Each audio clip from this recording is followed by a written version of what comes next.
A paz e a graça, meus queridos, que a paz de nosso Senhor Jesus Cristo seja com todos. Hoje, quarta-feira, mais uma vez na presença do Senhor, eu vos saúdo nessa paz maravilhosa de nosso Senhor Jesus Cristo.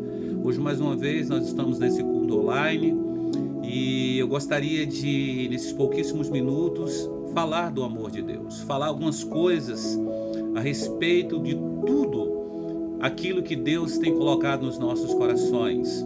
Ainda estamos com a igreja fechada nessa quarta-feira, mas com a graça de Deus, já no próximo domingo estaremos com a igreja aberta, já participando presencialmente já nos cultos do próximo domingo, do domingo agora às 18h30, se assim o Senhor permitir.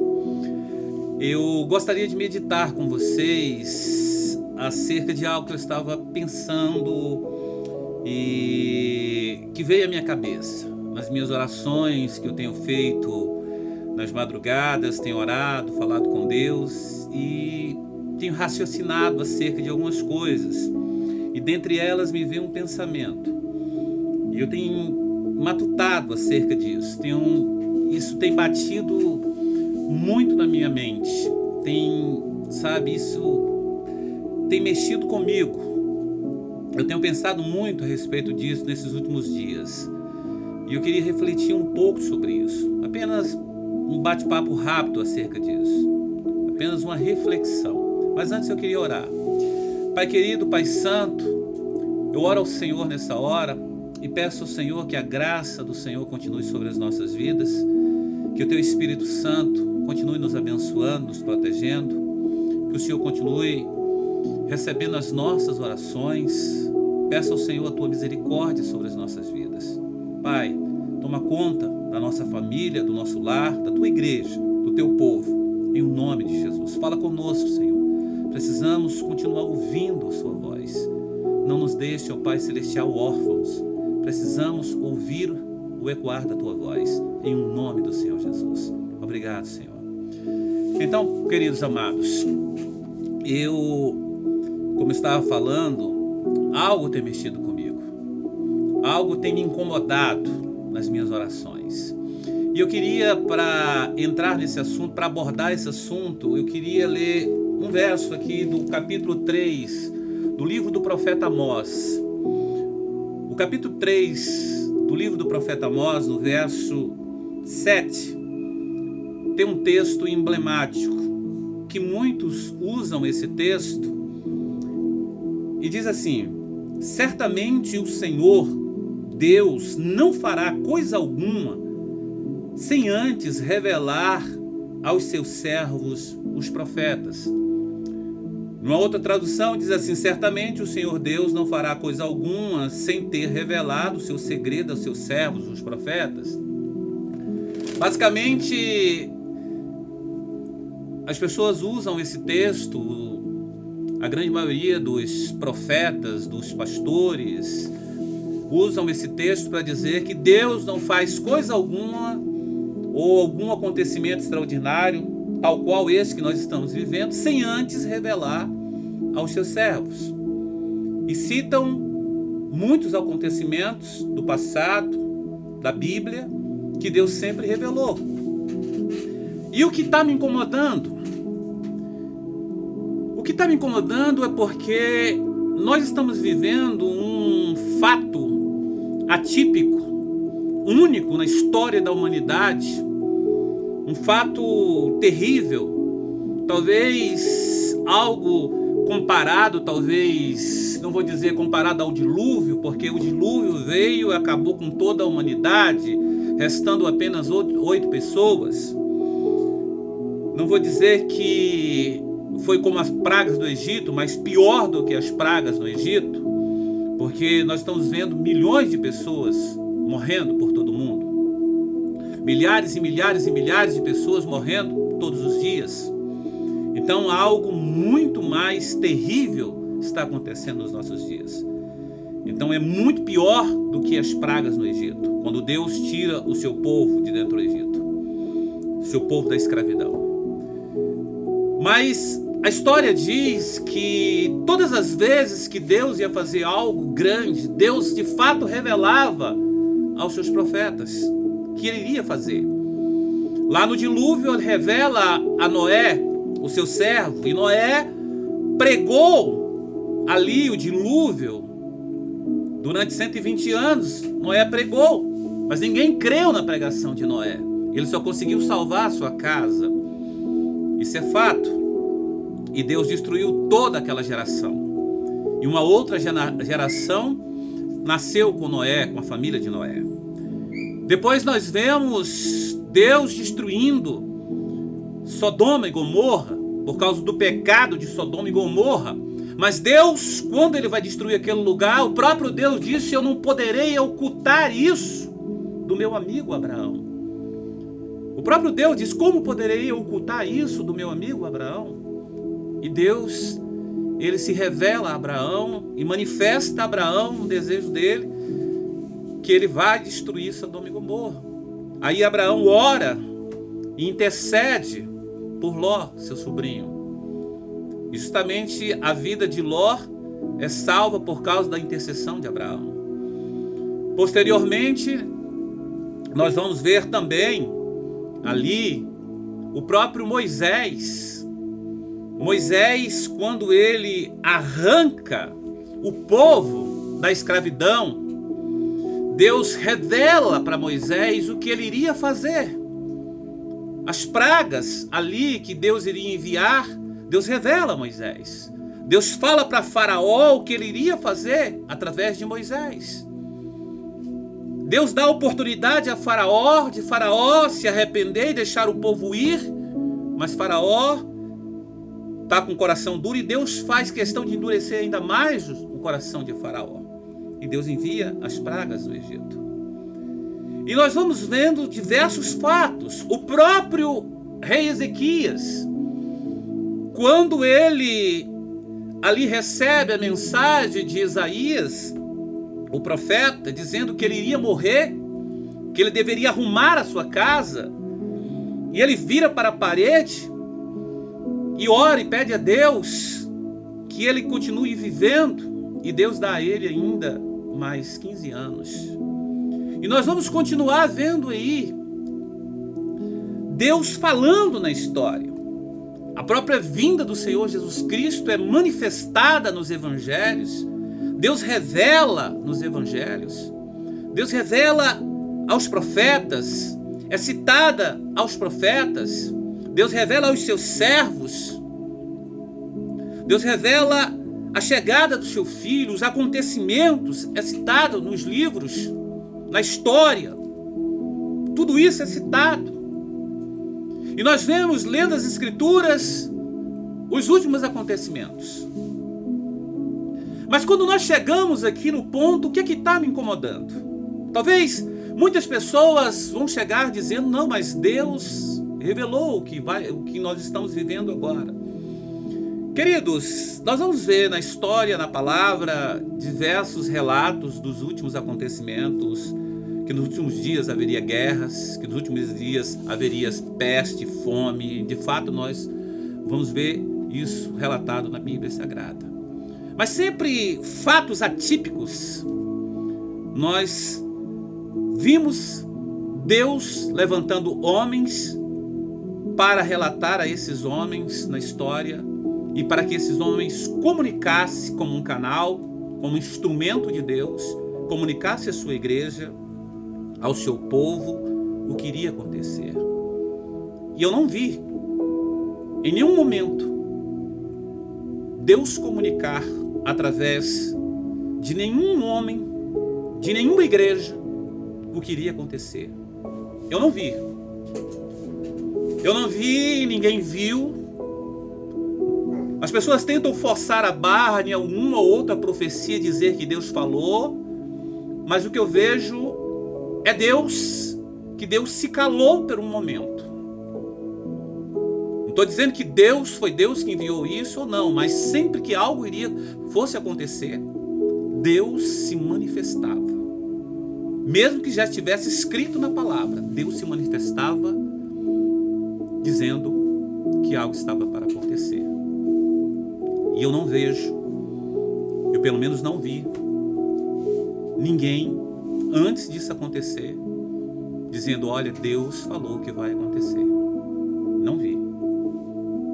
A igreja não foi alertada nesse sentido. E se foi, a igreja fechou seus ouvidos. E o que eu entendo com isso? Qual é a lição que eu tiro disso? Ou qual é a lição que a igreja tem que tirar de tudo isso? Que a igreja tem que voltar para Deus. Que a igreja não está mais atenta à voz de Deus. Que a igreja ela perdeu o contato íntimo com Deus. Ou talvez Deus falou, mas a igreja não o ouviu. A igreja não tem mais aquela intimidade com Deus. Ou talvez Deus se calou. Israel por diversas vezes, o povo de Deus por diversas vezes se afastou de Deus. E por diversas vezes calamidades vieram sobre o povo de Deus por causa da desobediência. Nós estamos vivendo um tempo onde o povo se afastou de Deus. E o povo precisa voltar para Deus. E todas as vezes que o povo de Deus se afastava, vinha algum tipo de juízo, a fim de que o povo voltasse para Deus, voltasse a buscar a Deus. Deus permitia que o juízo viesse sobre eles. Vocês lembram do profeta Abacuque? O profeta Abacuque, ele ora pedindo a Deus um livramento. E Deus diz que deixaria que os caldeus viessem sobre aquele povo, para trazer juízo sobre o povo de Deus.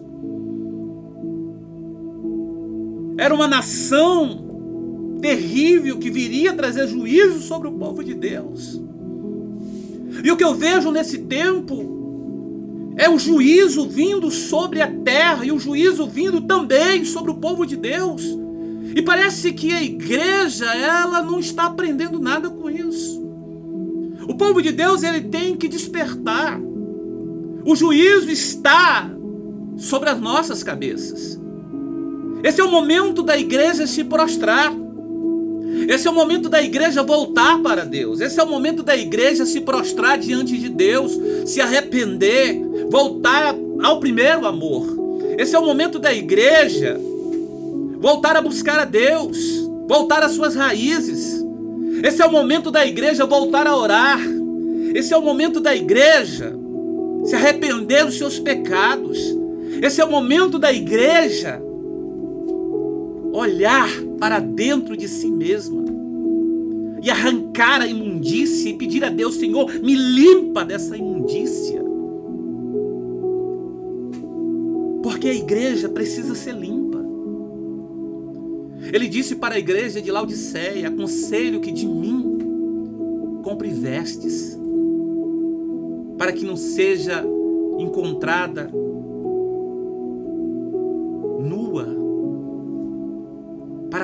para que cubra a tua nudez. Foi isso que Deus falou para aquela igreja. Nós estamos vivendo um tempo onde as pessoas estão ignorando a Deus. As pessoas estão brincando com Deus, brincando de servir a Deus, brincando de dizer que está tudo bem. Não está tudo bem. Não está tudo bem com você. Não está tudo bem com a igreja. Desperta, ó tu que dormes. É isso que Deus está falando com a igreja. Volta a praticar as primeiras obras. É isso que Deus está falando. Jesus Cristo deu a vida por você. Jesus Cristo deu a vida por mim. Ele derramou o seu sangue precioso. Você acredita que um Deus tão amoroso, um Deus que também é justiça e é também juízo, que deu o seu filho, o seu único filho, para morrer por mim e por você, esse Deus, ele vai aceitar que você pise o sangue do seu filho? Meus queridos, é momento de nós despertarmos, Tem muita gente que está caminhando a passos largos para o inferno. A igreja precisa despertar, o povo de Deus precisa despertar. Nós estamos tendo uma oportunidade única de despertamento. Deus está nos dando essa oportunidade. Hoje, Ele está colocando diante de nós a vida e a morte.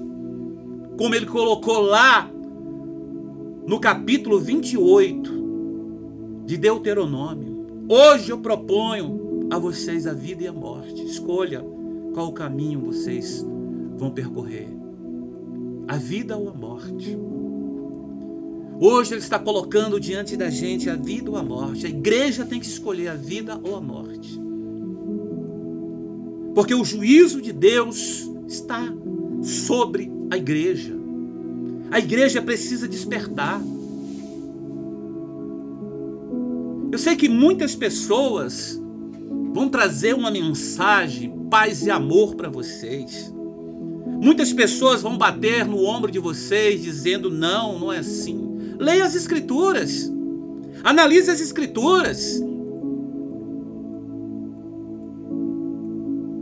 Não é uma mensagem saudosista, não é uma mensagem apocalíptica, não, do fim do mundo. Não é isso que eu estou falando. Mas a minha vida e a tua vida, ela pode se acabar ali na esquina. Eu posso dormir e não acordar. Você pode dormir e não acordar. Então Deus está falando com a igreja. Desperta, igreja amada. Então eu queria trazer essa reflexão.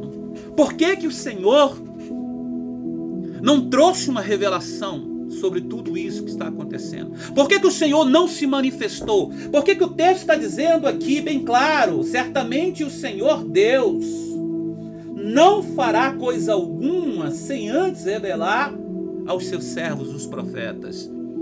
Amós 3:7. E muita gente se fia nisso. É fato que algumas pessoas vão dizer, não, mas há coisas que o Senhor, as coisas reveladas são para os seus servos, mas outras são para o Senhor. Sim, mas coisas grandiosas desse jeito, Deus sempre revelou na história. Mas há histórias na palavra de Deus, há fatos na palavra de Deus. Deus se calou diante do povo que pecou. Que Deus se calou diante de um povo desobediente. Que Deus se calou diante de um povo obstinado, que Deus se calou diante de um povo que caminhava inconsequente para o pecado, em desobediência, com coração duro, de dura cerviz. É momento de despertamento, é momento de abrir o coração, de quebrantar o coração e a alma e o espírito e dizer, Senhor, me liberta, me limpa. Deus está pedindo. Ou melhor, Deus está ordenando o seu povo que tome uma decisão.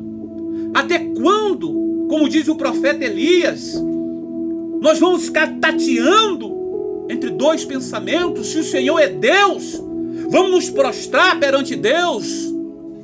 Mas se Baal, o mundo é que é Deus, então vamos de vez para o mundo. Temos que tomar uma posição. Temos que nos arrepender. Temos que nos colocar diante dele. Temos que voltar a ser a igreja de Deus, a verdadeira igreja, a igreja que ora, a igreja que clama, a igreja que busca, a igreja obediente. A igreja que fala em línguas, a igreja que ora nas madrugadas, a igreja que prega o evangelho, a igreja que dá testemunho, a igreja que fala do amor de Deus e vive o amor de Deus. A igreja que vive o verdadeiro evangelho. Não é a igreja que só é igreja entre as quatro paredes, não. A igreja de Filadélfia, a igreja que não tem paredes. A igreja sem portas. A igreja que é a igreja em todos os lugares.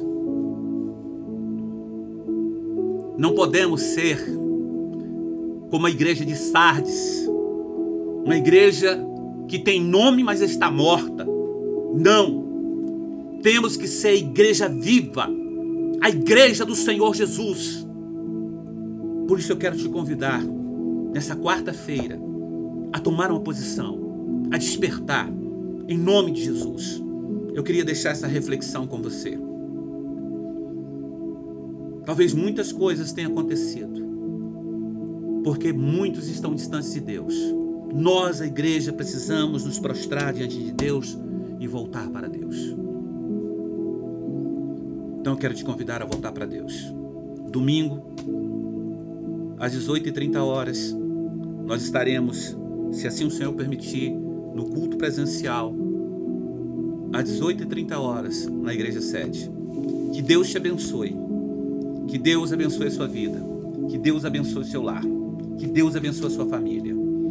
Eu quero, em nome do Senhor Jesus Cristo, orar com você, clamar a Deus pela sua vida, pelo seu lar, pela sua família, em nome do Senhor Jesus, porque eu creio em milagres. Eu creio que Deus é Deus. Eu creio que o Senhor é Senhor e que Ele está presente para nos abençoar. Então eu queria te convidar nessa hora a orar. Vamos orar, vamos clamar ao Senhor pela nossa vida, em nome do Senhor Jesus Cristo. Vamos orar. Pai querido, Pai santo, de poder e de graça, eu quero orar ao Senhor, meu Deus e Pai celestial, juntamente com os teus filhos e filhas agora, que estão, ó Pai celestial, com o coração quebrantado, prontos a se render ao Senhor. Todos os meus irmãos e irmãs da Igreja Manancial da Graça e todos aqueles que nos ouvem e nos veem, aqueles que estão dispostos, ó Pai, e reconhecem que precisam voltar a praticar as primeiras obras, o primeiro amor, que reconhece, Senhor, que se afastaram de Ti, que reconhece, Senhor, que precisam se arrepender. Pai, perdoa os nossos pecados, perdoa os nossos erros, perdoa as nossas falhas, nos purifica de toda iniquidade, perdoa os nossos pecados, Pai, em nome de Jesus, os mais ocultos, os mais sujos, nos limpa, nos purifica nesta hora. Em nome do Senhor Jesus nós te pedimos, Pai, em nome de Jesus, nos dá a oportunidade, Senhor, de nos levantar através da Tua graça, do Teu amor, das Tuas misericórdias.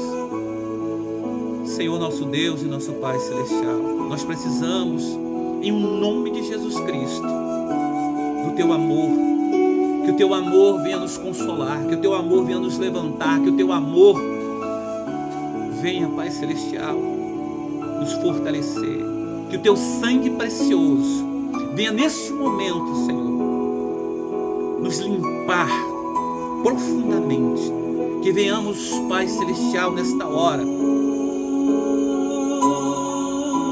tomar uma posição e nos tornar, ó Pai celestial, vasos preciosos. Nos protege, Senhor, nos guarda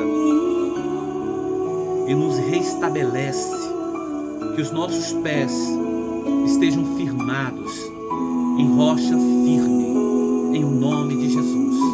Essa é a nossa oração, em nome do Pai, do Filho e do Espírito Santo de Deus, em nome do Senhor Jesus. Que Deus te abençoe, que Deus te abençoe nesta quarta-feira, que o amor de Deus Pai, a graça de Cristo Filho e as doces manifestações do Espírito Santo de Deus se repousem sobre a tua vida. Eu quero que você tenha um restante de semana muito abençoado, em nome do Senhor Jesus. Fiquem com Deus e se cuidem, em nome de Jesus. E até domingo, que a graça do Senhor seja com vocês. Paz e graça.